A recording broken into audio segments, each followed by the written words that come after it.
Welcome, everybody, to another episode of Forever Bristol City podcast. We're coming to you after the Boxing Day win against Luton Town, who I have to say that's the third side in succession, Ashton Gate, that have not been very good. But we got our first win in 4 games, so by itself, you have to give the lads credit for that. I watched Gladiator on TV last night for the umpteenth time, and I remembered this morning that piece where Maximus, he's just slaughtered about 8 gladiators, and he throws his sword down and says, "Are you not entertained?"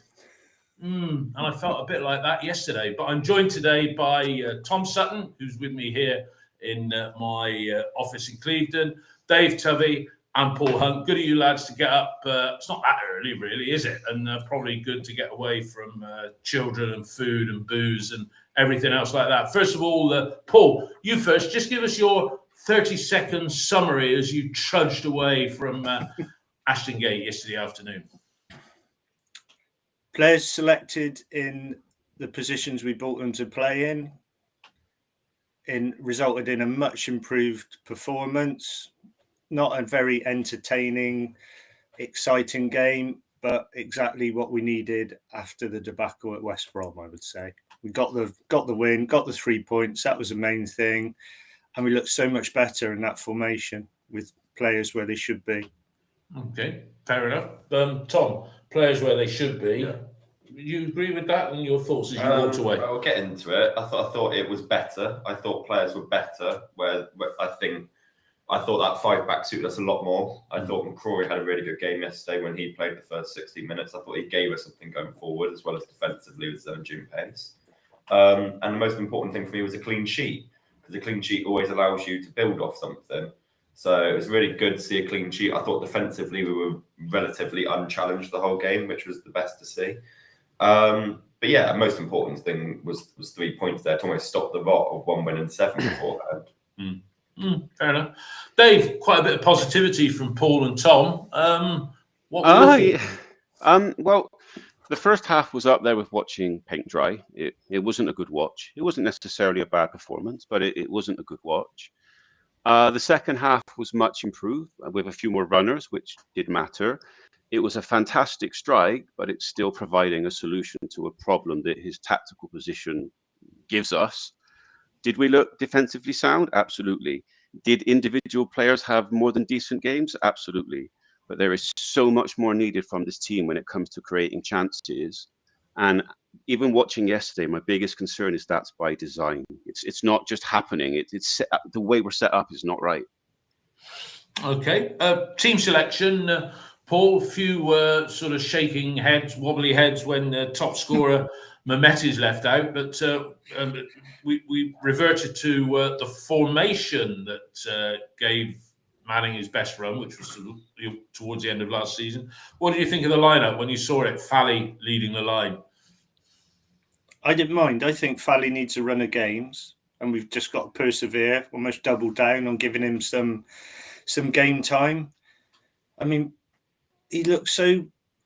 Someone, I think, on this podcast after Hull and Millwall was saying he'd be gone in January, i.e. be up to the Premiership because he was looking so good at that stage. Now we're talking about gone in January out on loan to League One. So it's just what has happened to that player. Manning is saying that the good bits of him are sort of disappeared while they work on the bad bits of him without really explaining what that is.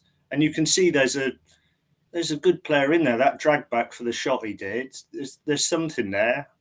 And we just got to persevere with him. No, I don't think he'll start every game over Christmas. He's going to mix it up a bit, haven't we? And we've got the squad to mix it up a bit now. But I wasn't, the fact he started the second game in a row, he needs some game time to get his confidence back.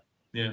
Tom, what did you think of the lineup? Reverting to, as you said, a back five. But Mehmeti being left out? Yeah, it's tough for Mehmeti, obviously, because he's our top goal scorer in the season.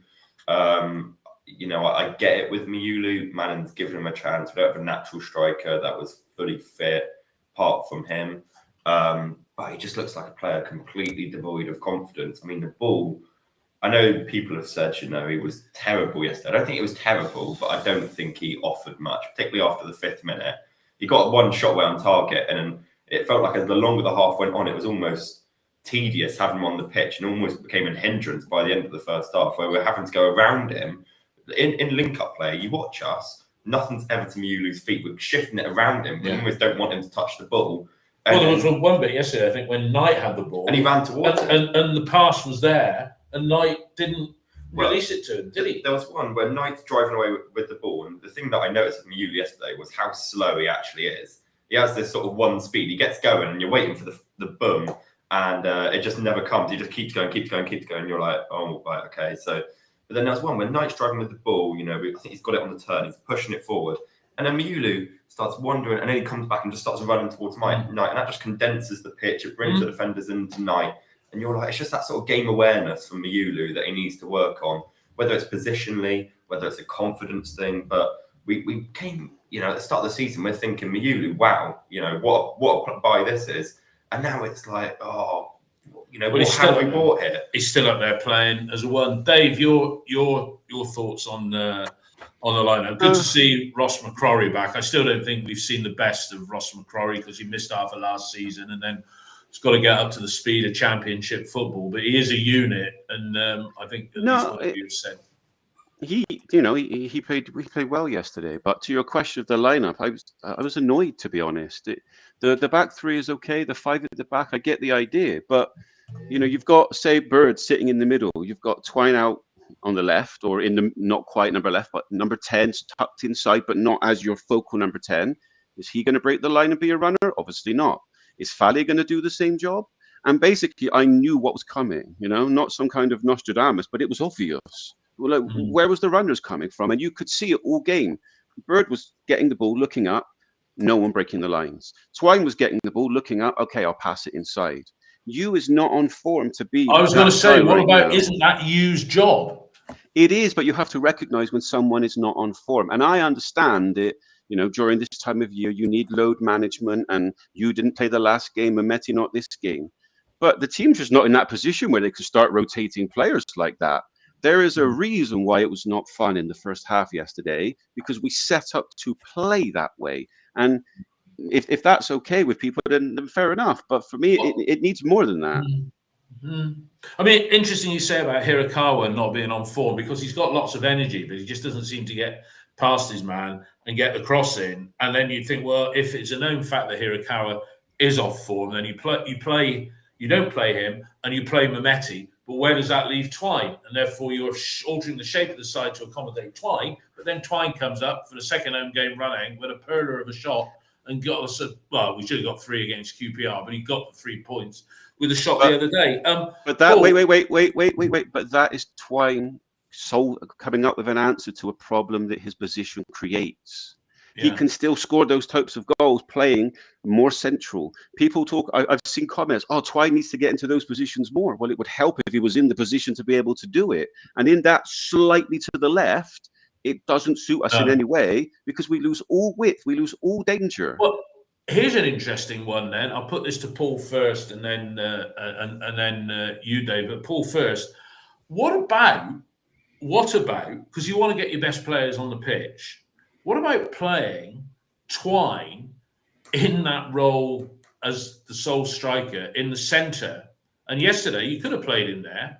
You could have played Mehdi, who's our top goal scorer, on the left. And then you could have played Earthy on that right side, a la Josh Brownhill, how he used to play. I mean, am I talking poppycock saying you play Twine down the middle? Because I'll tell you what, Sam Bellin, the answer. Paul, you first on that suggestion. I hadn't thought of that one. That's quite interesting. I'm not sure he would do it, but why? Well, because he's quite set in his ways and what he wants to do. He's a professional footballer, Paul. No, he means Manning. He means Manning. Oh, you're playing there, mate. He means Manning. I mean, Manning wouldn't do it. Not Twine wouldn't do it. I think Twine would play wherever you put him, I think. I think Manning wouldn't put him there, because Manning's, as we know, is quite set in his ways. Won't play 2 up front at all, even when we're chasing the game, that sort of thing. So I don't. Well, they like playing none up front, Yes. Yeah. Well, in the current predicament, it's not out of the question, is it, to give it a go, to try it? Yeah. Okay, what do you think? Am I crazy, Tom? Tell me. I don't mind. I wouldn't do it myself personally or recommend it, but it might be worth a go. To completely build on Dave's point, I wholeheartedly agree with him. And what I don't understand with Twine is when we first got him on loan from Hull, Manning spoke to Bristol Live and said, well, we've not seen the best of Twine this season in the first 6 months at Hull because he's been playing out on the left at Hull and it's not his natural position. And we're going to play him in a 10 and he's going to be so that much better for us. Why Manning this season is now playing as Twine did at Hull and putting him out on the left, admitting last season that's not his best position and that he's not as effective out there, baffles me. For me, the only way you can play Twine, because he's so slow, watching Scott Twine, he is so slow getting around the pitch. He never breaks any lines and it goes on to midfield runners again. I don't think we're blessed for pace in the team massively. If Sam Bell's not playing, I don't think we're very quick. Yeah. Bar Sinclair Armstrong, who just has this sort of can't control the ball. Yeah, but we don't have any pace on midfield because if you look at it, you've got Knight, who's got energy, maybe not pace. You've got Bird, who's in between. And I think Scott Twine's really slow. But the only way you could fit Twine in is if you go 4-2-3-1, and he's the central attacking mid, and everything goes through Twine. But then what your game plan is, not only are you changing the team shape just for Scott Twine, you're then having to play through him the whole time, and teams will just double up on him. So you've got a real issue with Twine. Where do you put him so that he has a bit of consistency? He's had 2 moments in the last 2 home games, but can we say he's sustained a positive performance over the 180 minutes? No. He's got 2 moments of brilliance, which yes, you bought him for, and he's got you something in those games. But the performance level for him this season is not at that statement signing level which we bought him in for. So good points, Tom. Tom's made some good points there. I suggested playing him up the middle. Everybody said he's not got a great deal of pace. It's a bit like that song from The Sound of Music. How do you solve a problem like Maria? How do you solve a problem like Scott Twine? Something interesting is like yesterday when Twine gets the ball, like you said, he hasn't got the pace. Who did you expect him to pass to? Was it just to cut inside? Was it for Fally to break the line? So he was not going to do it. Yes, you can argue it could be Pring, but how much are we expecting from our wing backs? There's only so much they can bring in terms of offering that because they've got double responsibilities. When it comes to Twine playing in that false position, could it actually be any worse? The point is that if you're going to put him there, you need runners. You can't just say, oh, we're going to put him there and then we're going to put people without pace either side of him. Mehmeti needs license to thrill and just go. Take that directness, But you could, Dave, you could. Again, we're saying Maulu's ineffective and Armstrong can't really trap the ball. If you had Twine in that front role with, I'll say, Sykes on one side, because Hirakawa's off form, and Mehmeti on the left, he can spray the ball wide to either of those two with the other runners coming through and it just push him further forward. Personally, I would go 4-2-3-1, put him in that role, all roads lead through him, because Tom pointed out you're going to double up. And that is when you give the keys to Bird and you say, right, he's going to be doubled up, and when he's on it, you're going to be free. Mehmeti, you're going to be free, because if you're doubling up, someone somewhere has freedom. Somebody. Right. And you play through that and you make it work, but it only works if you've got pace up front and people to stretch the pitch. And if you're going to play Twine in that position and then have Fally there coming deep, coming short, what use is it? It doesn't work. And that's the problem with Twine. You need players around him to allow him to excel. And that applies to Bird equally playing that position. That applies to Knight equally playing that position. It doesn't matter who you play in the focal point. They need the players around them to do the job. Okay. Paul, Dave's just said about, you need to play a 4, but we did go to a 5, and if you play a 4, who is your best 4? And, still no minutes for Rob Atkinson. I mean, it's going to be heading towards 2 years since he last kicked a ball in anger, but, everything is about Scott Twine, isn't it? Whereas if you do the 4, you've got to drop.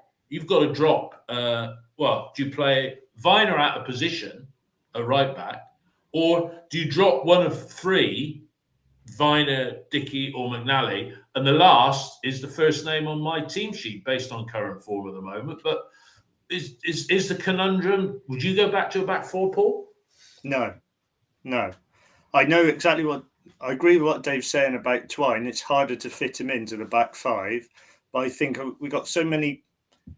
The players we've got, to me, is better suited to the back five. I mean, Atkinson almost came on. He was stripped off just with his tracksuit top when McNally went down, wasn't he?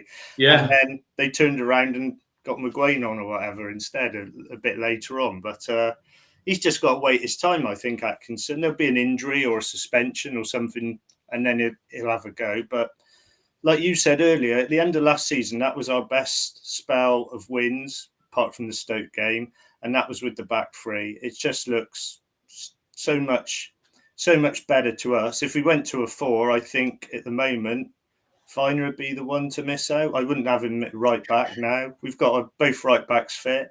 Yeah. We can play the back 5, and we got both full backs, both sides. We can. And you got Hayden Roberts waiting in the wings as well. Yeah, he seems to be out of favour, doesn't he? He's not coming on at all. But Pring can't keep going for 4 games over Christmas up and down all the time, can't he?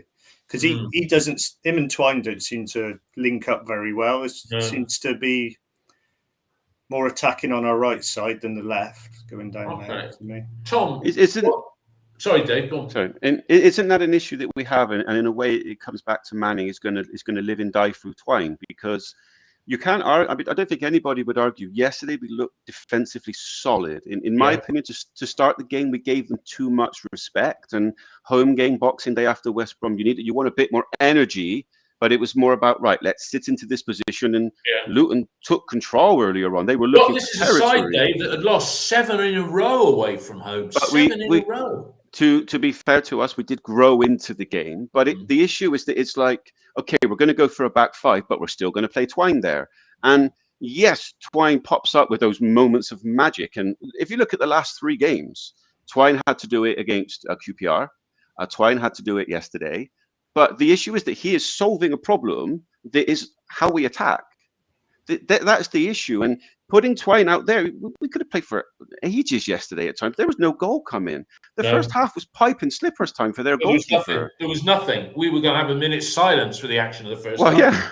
Tom, here's another one with Twine. What about putting Twine, dropping Max Bird, who I think he flatters to deceive, but he probably offers more than I can see, because I don't claim to be a aficionado. I'm not technically the greatest technical understanding. But what about putting Twine back there in Bird? And again, you have your runner on the left with Mehmeti, because he is your best runner that we got at the moment.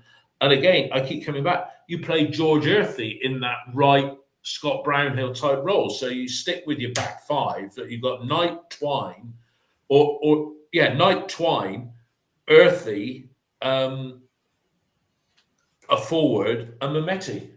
So you're going one defense. Are you lining Twine with Knight? Well, I'm almost going 5. I'm going 5. Well, it's really 3, 4, 3. I wouldn't put Twine deeper now. I think at that point with Twine, he likes to go in this free roam position. And if you're saying, right, you've got to sit a bit deeper, he's got to be more structured, then you sort of take away what he's good at, which is this sort of drifting into pockets. But if you're drifting into pockets, you've got to play within the width of the 2 boxes for me. I don't want to see him out on the left, because we get it out on the left and everything just slows down. And if Cam Pring's not bombing on, then we've got absolutely no width on the left. So then yesterday we were having 2 fit to the right because Twine was playing off the left, and then you're just relying on McCrory to win aerial battles and then scrap for second balls the whole time. And for me, that was why the first half was turgid, because we were just playing for second balls, which, is fine. But with how Luton played, I thought that we could really start dominating that game, because they didn't bring that much. They were moving it long to Morris and Adebayo. So you've got to get the ball down and play through it. And I know. Go on, Dave. I was going to say, I know we've gone on a tangent because it reflects how bad the first half was to watch. But isn't there a strong argument in a way that 3-4-1-2 is the right formation, whether that means you play Fally and Bell, or even Bell and Mehmeti? I don't even know how good Mehmeti would be there, but if you tell him, fill your boots on one side, but in order to get Twine where you want him, to keep Bell, to keep Knight, it's almost like, please play 3-4-1-2. I personally don't think it will happen, But with the players we have, it almost screams it at times. Rather than trying to fit players in and make it work, it just seems like we're always having to lose in an area we don't want to lose. And our issue is scoring goals, being attacking. And here we are saying yesterday, well, we set up defensively. We look defensively sound. We're going to need more than that going forward. And I understand what Paul's saying completely about yesterday was needed. It was. A win was needed at the end. But it's not something that's raised my expectations. It's not something that's got me excited. It's, okay, on to the next game. You didn't come away feeling joyous on the Christmas joyous period of the year. Paul, Luton Town, they were 6 points off safety in the Premier League last season. They got parachute payments. They've got what I would call a conventional British manager in Rob Edwards. But I didn't think they were very good. I said at the start of the podcast, that's 3 sides in a row that have come to Ashton Gate, and we Plymouth, QPR, and them. We picked up 7 points in those 3 games, but they were singularly or collectively unimpressive, weren't they? Yes. Compared to the side that got promoted from the Championship, when they were like, that team were like bullying us. Intensity. I read somebody said exactly that. Yeah, that's the word. Yeah, they were so intensity. They're all over you. You couldn't even have a chance to breathe or move. Just created mistakes, and they just looked so average yesterday, didn't they? I mean, Victor Moses in the first 5 minutes got turned over about 3 times, didn't they? And they didn't. They're not offering very much at all. Whether they put all their parachute money into a new stadium, I don't know, but. Well, I think they've got. Kenilworth Road is an absolutely decrepit place. Been there for many years, but you could be right. I mean, if they've walked away with 50 million quid as their first season of parachute, they are going to be in a good position. The first half, just to wrap up, Tom and then Dave. The first half, there wasn't anything by way of an attacking threat from City, but did Luton have one of their penalty appeals in the first half? There was one across the box, but I think the main one was in the second half from Chong. Was it? We'll talk about that one then. But nothing in the first half that you can remember. No. I mean, I've got nothing written down here really. Dave, you must have felt as flat as an open bottle of Prosecco left overnight from Christmas Day to Boxing Day when the whistle went at 4:45. Basically at half time there wasn't a lot to get excited about. It was, to be honest, it was subs need to be made. Something has to change. And at half time when he did Bell for Fally, it was eyebrows raised, but the substitution actually made sense. It was, we need that to happen. We need someone there to offer, to make the game a bit bigger, to make the pitch larger. And it is the right sub. Some people say Bale cannot play there, and I've tended to agree with them. But looking at the options yesterday, it was the right sub. There wasn't a lot else that could be done in that particular moment because something was needed. And in the second half, which I'm sure you'll get to now, Bale brought energy, he brought enthusiasm, and he brought something extra to the team, which in a large part played off us performing better in the second half because there was more drive there, simply because you've got one player that's moving around looking to make things happen. Other players feed off that. Do you concur with that, Paul, that it was the right substitution, the right timing, the right person and the right timing, whichever way you want to put that? Yes. Manning said he wanted to stretch the pitch, didn't he? And Bell says that's his favourite position as well, didn't he, in the centre up front? I'm not sure I agree that is his best position, but yes, he did provide energy. I think he might start the next game instead of Fally. I know I said give Fally a run of games, but he's going to mix it all up, isn't he? There's so many games in so few days over Christmas. It's 3 and 8 days, isn't it? It's 3 I think all these strikers and all the attacking players are all going to get a chance. Otherwise, we'll get to the Derby game. They'll all be knackered if they play the same team for the next 3 games. I would be of the opinion on... Sorry, what did you think that Bell coming on when you got Wells on the bench as an option? I think it was one of those where Wells was probably only cleared to play 15 minutes. So I think if Wells is fully fit, maybe he comes on at half time. Yeah. But I think he had a late fitness test, and I don't think he passed with flying colours. But it made sense Bell coming on because Miulu, I could hear, because the atmosphere was so dead, you could actually hear Manning from the Dolman. and there's one where he's shouting at Fally defensively because his work rate wasn't that. And I think what Bell gives you is pressing power. He doesn't give the centre backs, when they played a back three, they panicked a lot more second half. First half, they had it easy with Fally. They were just like tapping it around. I mean, because Fally's got one speed, he just sort of jogs towards people. Whereas with Bell, he's sort of on them and sort of hounding them a bit more. So then they were having to clip it long. And then McNally yesterday and Dickey, I don't think they lost a header.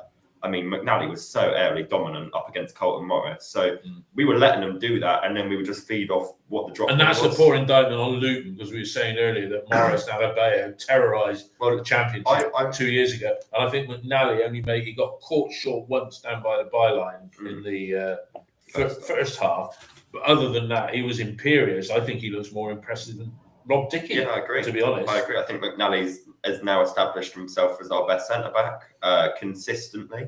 I think when he first came in, there was a sort of almost, I don't know whether it's a wanting to do too much or wanting to throw himself on the line a bit too much. I think he's dialed that down a little bit. He's less eager to commit now. But I think he brings a certain level of pace that I've not really seen from a centre back that City have. And he can take the ball forward. But he's so quick. You watch McNally and he is really, when he gets going, he's really quick. But the thing with Luton, I went to Luton away when they went up and there was a relentlessness about Luton. They would just pen you in. I remember we lost, I think it was 2-0. And I think we conceded after 3 minutes because De Silva got caught on the ball. But they were just on you. They weren't letting you out and you had to play through them. Yesterday, they lacked pace. And Chong, their best player, is playing left wing back and not very good defensively. Victor Moses was awful yesterday. And you're just like, this isn't the Luton I remember. And whether it's a lack of confidence or the players have just grown tired with the shape or they feel it's not, I mean, there's not much energy about them at all, really. No. So, well, they're not going to go down. They're probably going to be nestled with us in mid-table. Dave, you first for the goal. It came early in the second half. It lifted spirits. It actually didn't lift me out of my seat, bizarrely. It was just like, you know, but how did you see the goal? It was the assist from Bird, wasn't it? I think it came not long after a free kick. I think we had Twine was more centred towards the right. Bird was tucked over. And basically, he found himself in a space exactly where you want Twine to be. And it was a rocket. I'm not sure if the keeper will look back at that and probably think he could have done better. However, sometimes you have to take your shot and force errors. You know, it was a rocket. It was an absolute rocket in the corner. I think the keeper should have done better. But if you don't shoot, you don't score. And sometimes that's what you have to do. And it's like that is where you want Twine to be. His biggest threat is that. And along with Bird, the ability to play balls in behind. You have to get him in those positions. And once he does that, you know, teams are going to be afraid. And if you put Twine there, he's going to have a reputation if he didn't have it already. Players are not going to give him space. That's going to draw someone out. Again, that's space for somebody else. Yeah, that's what we want. Paul, what did you think of the goal? Obviously, it was a stunning strike, but, you know, it was a perfect start to the second half, really, wasn't it? Yes. I mean, Bird's run across the pitch reminded me a bit of that wonder goal we scored at Preston. So it's slightly different, but it's the same sort of movement. The keeper went at it with two hands when maybe he should have gone at it with one hand. He could have got a bit further doing that. On the Robbins extra time thing, they highlighted the fact that Twine shifted the ball, looked like he was going left and shifted it to his right. And also Hirakawa, with his movement, took a defender away. So, and that might be why the goalkeeper got caught, because if he sort of his body angle went to the right and then it went over his left shoulder, didn't it? Yeah. So, but that's why we've got Twine, isn't it? Really, I know it's said like Twine will get man in the sack, but Twine, if he keeps doing stuff like that, will also keep Manning in a job. Good goal, wasn't it? Really, yeah, great. Grudgingly. Great. Look, Twine is, when he's got time and space, is some player. But in the Championship, the issue is you don't get time and space, and you have to find ways to create that for yourself. I don't think Twine's got the pace. I don't think we've got the players in and around him, whether we play him in his best position. Because if you force him out on the left, the ball's not going to Twine as much, and then you're relying on him to create his own chances when he's got directly up against the fullback. If you put him in pockets, in half spaces on the right or left, then he's not got the freedom to actually find these pockets. He's not a busy player like Earthy, who does have a bit of pace, who can sort of go there. Twine will just drift, and then he'll do this. I mean, he's really weak and really slow. But you know, what he can hit a ball like not many players I've seen. I can only think of Semenyo that can kick the ball as hard as Twine in recent years. Yeah. When he puts his foot through it, it goes. Scott Twine, and he's got this technique where he can bend the ball really well. Yeah. I mean, yesterday he bent it away from the goalkeeper. He's got this dip as well on free kicks. You know, he strikes the ball. And then Tom Cleverley said when Scott Twine hit the crossbar from about 35 yards that he's not seen a player with technique like Scott Twine in the Championship. I think technically a fantastic player, but physically still a lot to be desired with him. Maybe if he's got admirers like that, maybe he could go in the chance. But if you think about like what Tom just said there is right, but if you set a team up with him as the focal point and everything goes through him and set up to make him succeed, he's going to have more space. And I think that that's the issue, is that we're asking him to essentially create that space for himself with players that, you know, Fally is not the guy to go with Twine. It's just not, because he's not giving him what he needs. And I see people saying we need to play to Fally's strengths. No. We need to play to Twine's strengths. And if it's not him, we need to play to Bird's strengths. These are the keys to our attacking success, because players like Mehmeti, players like McCrory, if he's out on the wing, players like you, they generate success because these guys are giving them the ball. And you need to make the team set up for these guys. And if Fally can't be the guy to go, then he's the wrong striker. He wasn't, I mean, I guess he was brought in to be the main guy, but Armstrong was the prototype. You know, powerful, speed, the ability to hold it up, we hoped. His main We always seem to play, sorry to interrupt, Dave, we seem to push. No. When Armstrong comes, he tends to drift out to the wings as well, doesn't he? Whereas if you just said stay in the middle, yeah. With Armstrong, the first few games of the season, you saw a guy that was high on confidence, that believed in himself, but couldn't finish. With every single chance that he didn't take, that confidence drained away. And he became a different player, because at the beginning of the season, it was, well, he's getting in these positions that only Armstrong can, but he's not taking them. And then the confidence just went to the point that now when he comes on, he doesn't look that player. He looks saying lost. that he did score a confidence strike for the fourth one against Argyle. That is true. That is true. I take your point. He had a couple of pretty innocuous substitution appearances. I think Dave has got it on the money a little bit with Fally. I think when you play Twine, you need a striker with pace to take the centre backs away from Twine. The worst thing you can do as a striker is bring centre backs towards Twine. If you run towards the play, everyone's going to squeeze up. It's going to tighten the pressure on Twine. You need to stretch the pitch, and that's what Sam Bell did. Sam Bell would do these runs as an out ball, and he'd take the centre backs far away. And the goal comes from us penning them back in, and then you've got the space, and then it's a midfield battle. The worst thing is if a centre back jumps up and goes on Twine. You see it all the time where teams just do their homework on Scott Twine. They'll push a centre back up on Scott Twine, then he can't turn with the ball, and he's going to always get physically out-muscled. Yeah. If you put him up against the midfield, Scott Twine has a much better chance coming out successful. And the thing with Fally is that his movement's not there at the minute. It's a confidence thing. He looks disconnected from the team. He doesn't look like he knows how to play with the team, in truth. You know, these runs he's making, people just turn around and go, Fally, what are you doing? You know, McCrory yesterday had a bit of a pop at Fally. You know, McCrory's headed the ball on, and Fally's all the way, and you're like, right, so you're not involved in the play. We're having to go around you when we're building up here because you're so disconnected tactically. So what is the point in playing? I know it's a confidence thing, and he's only 21, and you want to give him a chance, but if it's going to impact the team that much offensively, it's not worth the trade-off for one player. No. So I think when you brought Bell on, it would give Twine a bit more space. And that way you saw the best of Twine. And when Alice is on, he can also take defenders away from Scott Twine. These are the players you need to get in and around. And the best thing about Wells is his movement in and around the box. Yeah. So when if Twine, a centre-back, does jump, Wells can go in that space because he's got the game intelligence. Mayula and Armstrong don't have that intelligence to make those sort of runs. I mean, I think back to, you know, games where Wells's movement has got us points alone. I look at, you know, Stoke away, where just an intelligent movement from Nahki Wells scores goals, and we don't have anyone else offensively that can make those sort of runs like Nahki can. Fair comment, and we come on to the disallowed goal in a second. Paul, looking at my watch on the clock on 60 minutes, you're thinking the substitution's going to come. The double substitution, which came on 64, I know it was like for like, but it made total sense to me. Do you concur with that view? Mehmeti and Tanner coming on for Hirakawa, and I won't say the fading Ross McCrory, but you gave him an hour. He put in a good performance. That was decent timing there, wasn't it? Yes, it's only his second full game back, wasn't it? I think McCrory, and he was full of energy at West Brom, one of the few. He really showed intent there. And I think if you're playing with these two wing backs, that's the obvious substitutions, maybe on both sides as well, to freshen things up.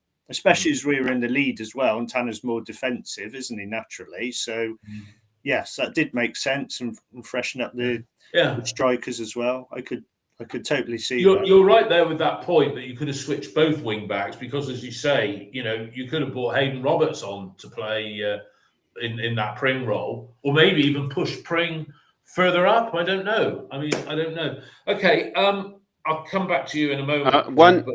One thing, the Tanner substitution yesterday in isolation makes sense for McCrory as a wing back, but there will be other games where you make that substitution and you concede.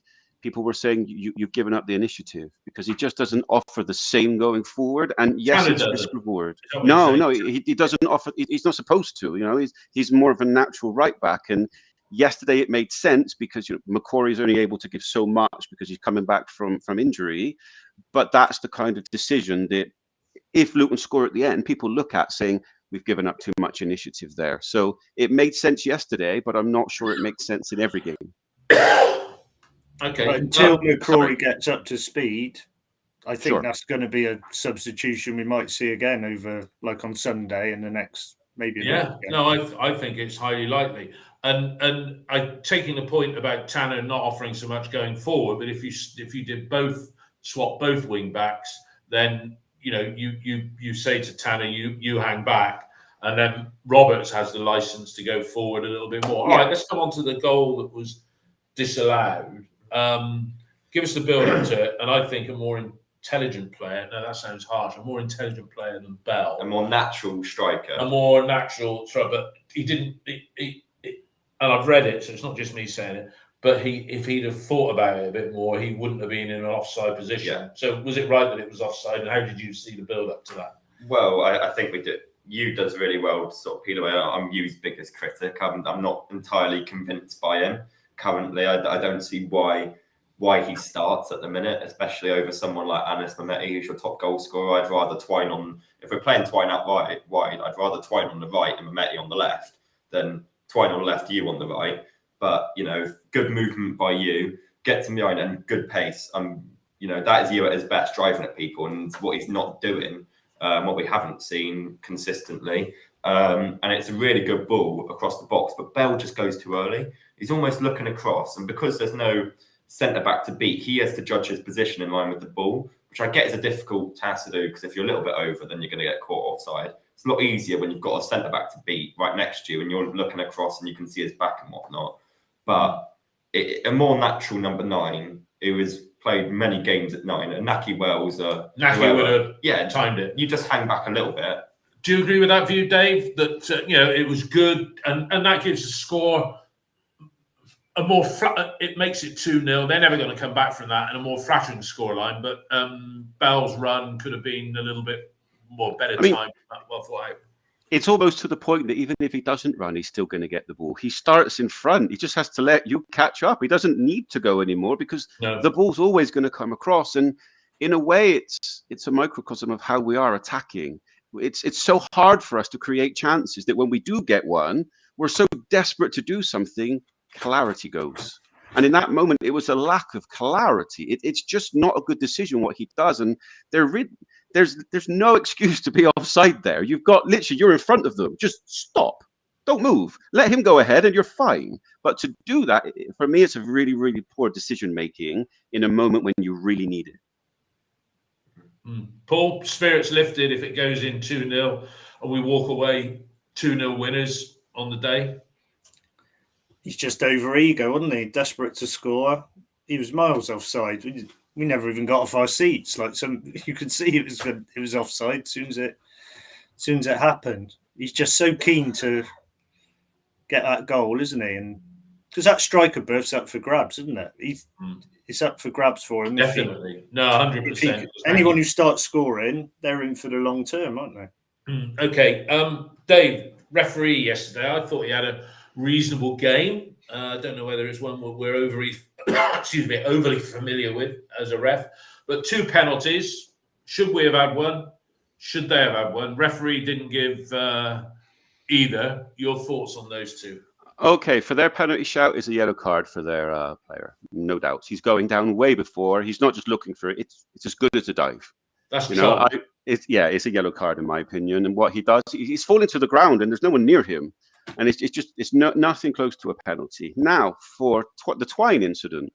First of all, how does it come about? And I know I've spoken about it before. One of our slower players, is looking to get in behind, so Bird is able to make the pass. We need to see more of that.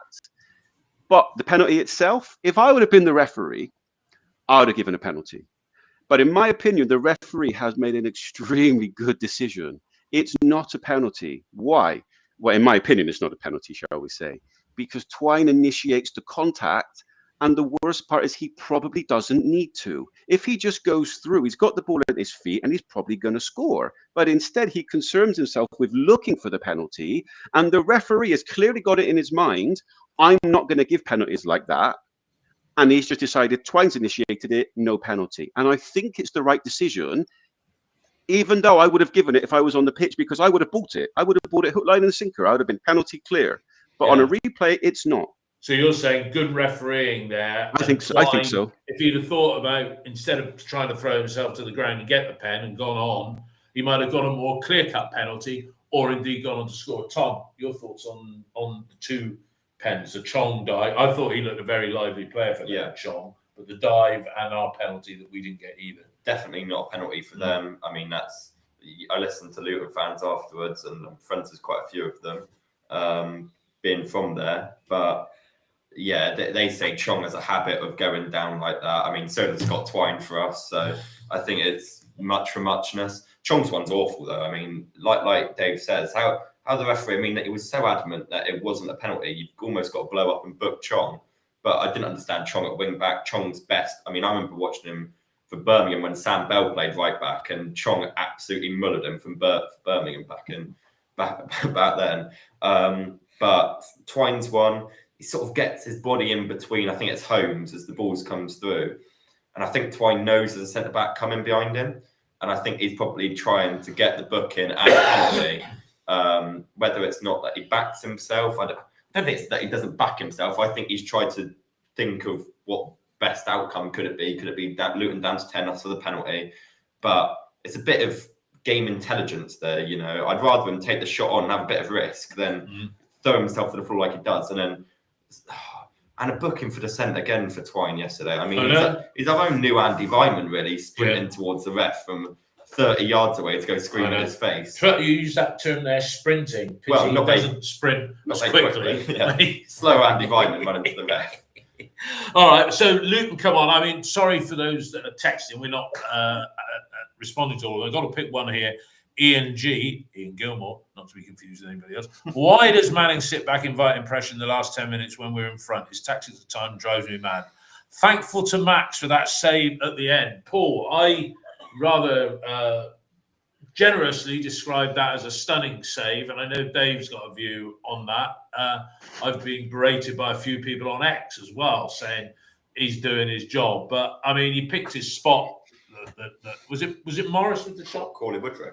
Corley Woodrow, goodness me! God, it's like that. What was that one that we had when McInnes was here, the fair-haired lad who came and he scored a few goals, and the song was his name. He used to be SHIT, but now he's all right. Left winging Wolford. Remember him, Wolford. Corley Woodrow. I put him in the same bracket as that. So. Woodrow, I said stunning save. Paul, am I overpraising Max with my words? It was a good save. It was a nice height for him as well, though. So, no, I don't think you're over. The trouble is he gets slated when he makes terrible errors like at QPR, and now he's got a load of haters on his back who want him out, who want another keeper. But then he saves us as much as that happens. And it's the old thing, when you're a goalkeeper and you make an error, it's exacerbated, isn't it? Yeah. Because there's no one else to save it. If you're in the midfield or something, it just lose the ball, and off we go again. But I still like him. He's got a calmness. I know a lot of people want somebody else in. I'm not sure we're going to get someone else in. I'm not sure we're going to spend too much money in January. I think we're just going to go what we got, and Manning's going to stick with him. Yeah, he's level-headed. He's got a calmness that I think breeds a bit of confidence, although he's made more howling errors than he did last season. This season, Dave, you take a different view. Well, first of all, Max was good yesterday. There were balls in the box, there were corners. He claimed them. He did his job. What do you want from a keeper? Yesterday, that's what you want. You don't want any silly mistakes. You want them to do their job and save what they should save. When we talk about that saving us yesterday, he absolutely should save that 100 times from 100. It is the perfect height, as Paul said. It is exactly where he needs to be. Any goalkeeper in the Championship should be saving that. And I promise you, if he had let that in yesterday, I would be having a meltdown right now. There is no goalkeeper that should be letting that in. It is a goalkeeper doing his job. And for example, the Sunderland save in the 90th minute, that is saving us. Not every goalkeeper saves that. Yesterday was not that. It was a goalkeeper doing his job. And when we talk about goalkeepers, we, myself included, need to learn the difference between what is a goalkeeper doing what we expect of them and what is a goalkeeper performing beyond that point.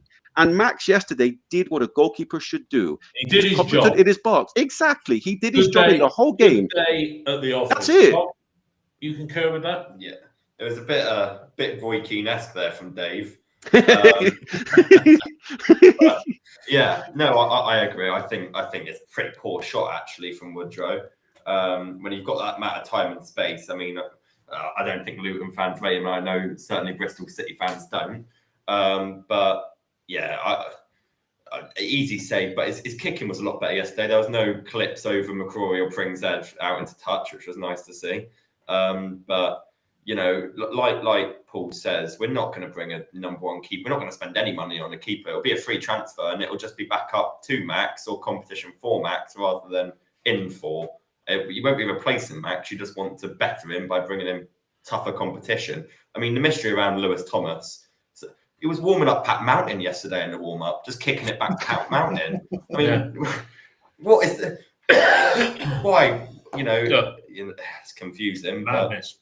All right, well, here we are. Halfway stage of the season. Actually, it's Manning's 60th game on Sunday against Pompey.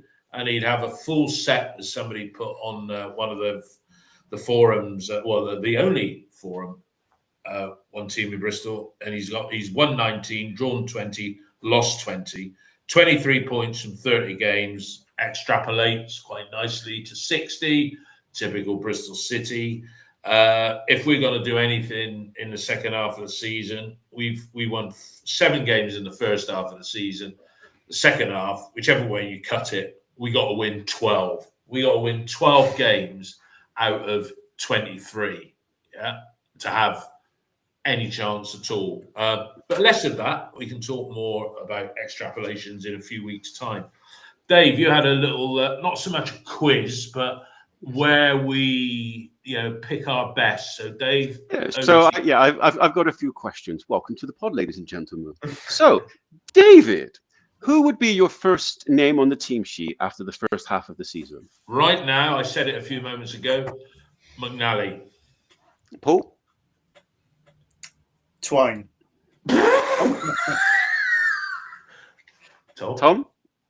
Jason Knight. I agree with Tom. I would go Jason Knight. All right, here we go. Next one. Sheet. Second question. Who is the player with the most to prove in the second half of the season? So can you just repeat that? The player with the most to prove in the second half of the season. And Paul, you're first.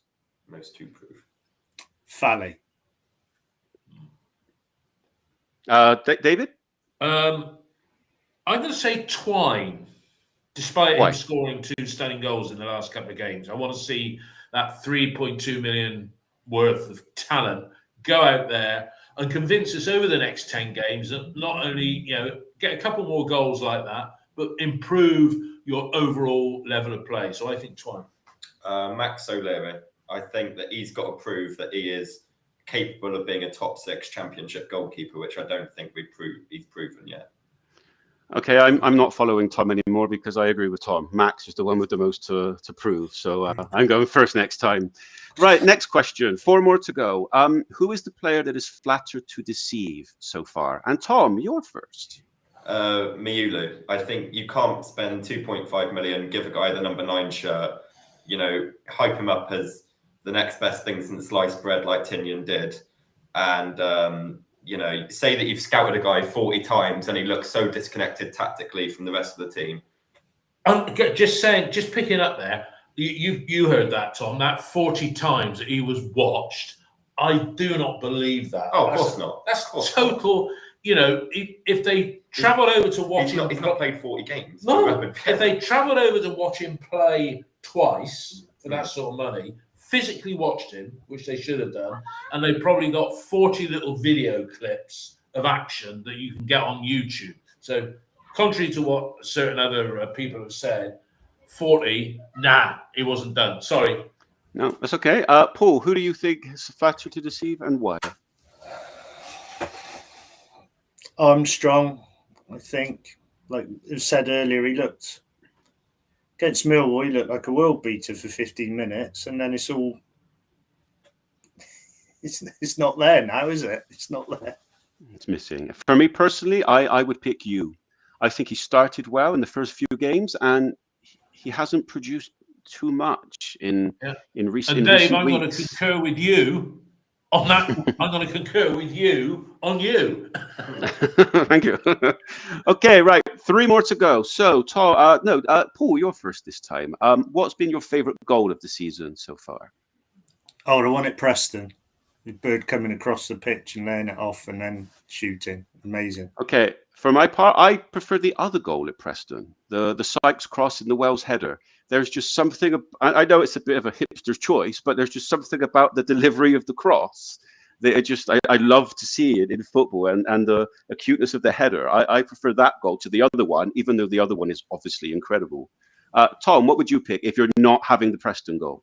I would have Miulu versus Millwall because I thought we'd bought something. I had such optimism watching that goal. But yeah, to win 4-3, to get the winner there, fantastic. I was going to say, I'm going to say exactly the same as Tom. Miulu's goal, was it number 3 or number 4? Well, number 3 was the best one. Yeah, but that was a good team goal. But in reality, there's quite a few goals you could put in there. The clipped volley angle that Naki Wells got up at Stoke. George Tanner's thunderbolt early on in the season. There are there's some good ones there. David. Okay, 2 more to go. So, David, you first this time. So far this season, what has Manning done well, in your opinion? What has Manning done well? I'm struggling to answer that question. I'm glad it's come to you first. I would say, God, that's a difficult one. I'm struggling. He's managed us in a way that we're going to keep him, and nobody like West Brom is going to come and steal him from us. So he's managed he's achieved our expectations of the vast majority of fans, because we're in a lot of fans who criticize, probably are in a minority, but he's maintained expectations of mid-tablism. So that's what he's done well, which isn't really doing much, really. But there you go. Paul, what would you say? I think the thing he's done the best is somehow getting a hierarchy to allow him to bring more players in, because we thought it was just going to be a 9 and a 10 in the close season, and then more players came in. So we've got a bigger squad, and we've had the same usual level of high injuries, but we've been able to cope with it better than we did under Pearson, because Pearson operated with a smaller squad, either out of choice or because he wasn't allowed to spend the money. Manning's been allowed to spend the money, but that's what he's done well, but it could also be the millstone around his neck now if we don't perform. I don't think we have met expectations where we are. We were expected to be like in and around the edge of the playoffs, keeping it interesting, and we're in the usual position. So I think Tom? that's what he's done best off the pitch, really. I would say getting the best out of Anis Mehmeti that we've seen in the Bristol City shirt. I think Anis now is a player of confidence and playing a little bit like an elevated level of what he was at Wickham. I see with Anis now an actual ability and to take someone on and beat someone, which we didn't see at first. And it's nice to actually see him playing a bit of confidence again, although I imagine he was absolutely furious that he was left out on the bench yesterday. I think he's ever more becoming a player we rely upon, Anis Mehmeti. Well, for my part, that was my number 2, so I'm glad I didn't pick that one as my number 1. For me personally, I would say it's, again, getting the best out of Jason Knight, finding a way to get Knight performing to another level. Generally speaking, I saw him as a good player. This season, I see him as a very, very, very important player. And by fitting the right players around him in Bird, McGuane to a degree, it's getting the best out of Jason Knight now. He's allowed to bring the energy and not being asked to do things that he's not so good at, and focusing on winning the ball in the right places, letting other players do the job. He needs to add more attacking to his game. But if you look at games like Borough away, that's a result of him, being put in a more forward position. He's been more back. But we've seen the best of Jason Knight this season, in my opinion. Now, be nice, gentlemen. Oh, so Dave, just before you do that, just to go back to that question, one thing we've related it to our response on what's Manning done well. I think you got to give credit to the man for overcoming personal tragedy, the loss of his son. Yeah. That he's come on, he's faced hostile fans, hostile media, and it must have been pretty awful for him over Christmas. With that tragedy in the background. And I think he's shown a lot of personal integrity there, whichever way you want to look at it. Yeah. He's come back from that, and, he's given, more than you could expect him to give in that respect. Sorry, Dave. I concur with what you say. I haven't added that one because it's so beyond football that it's almost no point in any of us adding it, because it's what he's doing in that respect. I don't know how. Very true. The last one, and be nice. What has Manning done poorly? What has Manning done poorly? What, in your opinion, is the worst thing that Manning? What's the worst part of having Manning as manager? Yes, you first. I would say not being bold enough in delivering an attacking front foot football. Too cautious, sticking to his guns on too many things. When you got former players like Gary Hours calling for 2 strikers, give it a go sometime. Just allow a little bit of freedom, and he says to players that they're programmed to play in a particular way, so they take the decisions. But sometimes, instead of it being option A or option B, let the player do neither of these. Let them have that little bit of flair. So I would say just let them out a little bit more to express themselves as individuals, and maybe not look to stop and look to play the ball square when they on the pitch can see a channel opening up in front of them. So that's my take on that. Okay, Tom. I would say struggling to beat an effective low block. I would say there's been too many games this season where teams have come up and set up against us a bit deeper, and we've never looked. Apart from Plymouth, I can't think of a game where we've really controlled 90 minutes of football. I know that's very difficult, but we always have moments in games. I don't think we've sustained a real positive performance. And again, we've had some awful results this season. Really poor results. 3-0 Portsmouth, 3-0 at Derby, Blackburn. West Brom was an abysmal performance. We have this ability in us to really flounder, and we will not go to where the board are hoping to go with Manning if these sort of games occur, because not only does it knock all momentum out of you as fans, as players, whatever, it shows that maybe we're not at the level that people have maybe thought we were. I would say struggling to beat a low block for my poorest for Manning. Okay, and Paul. too dogmatic, isn't he? He's too inflexible. He never does anything in game management that surprises, and it obviously won't surprise the opposition. It doesn't surprise us. There's never anything. I think sometimes he gets outthought in games by the other manager and is slow to react to that. And I think he overthinks sometimes how he ended up with that team selection for West Brom when all the fans could see when you looked at it, like, what is this? It's a mess of a team. But somehow he would have thought about that all week and then picked that team for West Brom, and only the performance has then changed it around to pick what is obviously a better team for the Luton game. So it just perplexes me, because he must think so long and hard about it, and then he comes up with what we all think is the wrong decision sometimes. For me personally, and I must say that in some games recently, I've seen a slight adjustment here, but too often being outthought and outmaneuvered to begin the second half. Too many times we've seen teams make adjustments to us, and we've taken too long to adjust to them. They've made changes, and we've kind of stuck with plan A. And you're like, something needs to change now. I have seen some changes. Yesterday's an example, not sticking with Fally for too long, making the change. But if we're basing it on the first 23 games, I don't think he's excelled in that area. The end of the Dave show. David, it's back to you. Thank you, Dave. Well, we're almost at the end of this particular episode. 21,828 in the ground yesterday. I can remember back in the day when they announced the attendance and everybody used to go like that, because you knew there were 18,000 in there, but they only declared it as 15. We've gone the other way now. I think there was a fair chunk of season ticket holders voting with their feet.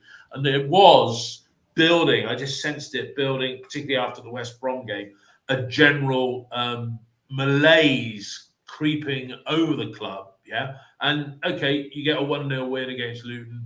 It relieves it a little bit, but we've got to follow it up now with, three. I'd love to get 3 wins in the next 3 games, but if you look at it, Pompey, they can be very good. They beat somebody 4-0 at home the other day, quite convincingly. That was Frank Lampard's Coventry, who themselves won 4-0 yesterday. So it's all over the place, the Championship. But Paul, final one from you. Do you think if City get, let's say, 7 points from the next 3 games that are coming up, that's Pompey, Plymouth and Derby, will that rekindle get the embers glowing again, or has it really got to be a straight 9 and 4 successive victories back to back? We've not managed 2 yet. Paul, can we do it?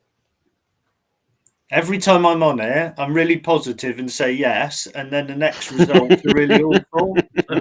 So I think we're going to be mid-table again now. I think we could get some positive results, but then there'll be something happen and there'll be more negative results. I just can't see us without a firing striker stringing, and we might over these next three games, but long term, I just can't see us getting the sustained run we need to drive into the. So just developing that point very slightly, and okay, we don't think we get much transfer activity. What could Manning do between now and the end of the season to so we're not playing, I'll say, 8 or 9 home games that are really, and it is that number, really dead rubbers? Would you see giving Elijah Morrison a run in the side, but then who do you leave out because his best position's on the left side where we've got some of our better players? So how could the interest be maintained if we've not got enough in the tank to get those 12 wins out of 23 to make it achievable? Well, I just think it's going to be more of the same. I can't see him bringing in Morrison really, and he's just going to try and get these players back fit. We'll win some, we'll lose some. I don't think it'd be the gap's too far now. As David said in previous podcast, West Brom was a must-win game to maintain that playoff interest. I just think we're going to be too far away all the time. Tom, 3 wins from the next 3. Yeah, would be nice. We haven't won 2 in a row, so to win 4 in a row would be something. I don't think Portsmouth is an easy game. I think they've raised their levels massively in the last 2 months. We went to their place, got absolutely battered. They gave a real game to Watford yesterday, only losing in the 94th minute, and Watford are a good team. They're 17 unbeaten at the bit. At home. So, I don't think that's an easy game at all. And to build on what Paul was saying, if it does become what I think it will, and I think a lot of fans are now resigned to a fact of by March, April, we're going to be in and around safe from relegation, but yet so far, it really bugs me that how the academy line has dried up, and you've got Morrison running lengths of the South Stand or the Dolman before the game, but he's not even featured on the bench. And I think when you have a mid-table, if you're not going to make progression, at least show some academy link, and then you can always go, look, I've embedded youngsters into the first team. He's not embedded anyone. It's not like under the previous regime, which yes, his hand was forced by the upper people, but there's enough talent within that academy. I know that these people, there's a few that should be on the bench and making impacts. And at most clubs, I mean, Luton bought on a 19-year-old for his debut yesterday, and although you could argue they're somewhere off the level, they're going to show a bit of heart and a bit of passion, and that's what we even want. if you feed off that and other players feed off that. I mean, when we bought on Bell yesterday, all the players got lifted due to Bell's energy. If you bring on, I remember Morrison's tackle at Leeds. And then he went down the wing in that game as well. And is there any youngsters that in that group that would be a punt up front? Up front, obviously your biggest shout is Seb, but he's on loan at Dundee. Apart up front, you've got Ephraim and Ollie Thomas, and both I would say aren't at the level. Way off. Okay, Dave, you're 3 wins in a row after today. Well, 4. Blackburn did it with 6 until they fell over at Millwall, but it would rekindle the hopes, wasn't it? We've got to get 12 wins out of 23, and that's probably drawing 7 and losing 4, drawing 5 and losing 6, something like that. That sort of form. It has to start now when you look at this sequence of games, doesn't it? And who they are. When you look at it, we're 7 points off 6. They have a game in hand, so we're somewhere between 7 and 10 off. There's no point in looking there. The first thing I would like is back-to-back wins. That would be nice. And yes, I want to see a performance. And do I think that we're going to challenge for 6th? Right now, no, until the team puts together a run of wins. So what do I want to see going forward? I want to see more bravery. I want to see more chances created. You talk about the youth team, and this is the issue at the moment. You have like a tornado and a volcano. You have Manning and his way of playing football. And you have City fans going to the stadium, even people that watch, like me online, that expect to see football in a certain way. And right now, they just don't match each other. And that's why, like, yesterday's game wasn't fun. And that's not the only game like that. How many games get you on the edge of your seat? And if you're really not pushing for 6th, you at least want to feel that enthusiasm that youth team players bring, that tackles bring, and be more adventurous. Because, for all of our frustrations, we are mid-table. The last 4 teams, I believe, that we've played at home have been extremely, extremely poor. Yes, if we'd lost yesterday, Luton would have been above us, which is ridiculous. But we didn't. Yes, Luton were poor, but there's an argument that our defensive structure perhaps made them that way. We gave them nothing yesterday, which is a positive. But as an attacking unit, we need to see more going forward.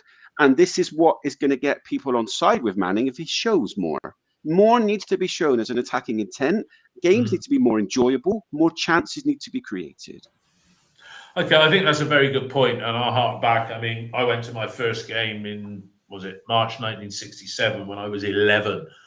And I can remember, I'm thinking 68, I was there in the early years of the Alan Dix regime. And as a kid, and maybe you got a less jaundiced view, but I can remember, I think it was not until about season 4 that I was coming away from games thinking, God, I'm glad it's not like this every week, because most of the time I was entertained, Whereas now, how many times do we come away from Ashton Gate and think that was really entertaining? Now, the Plymouth game was because we won 4-0, but they weren't very good.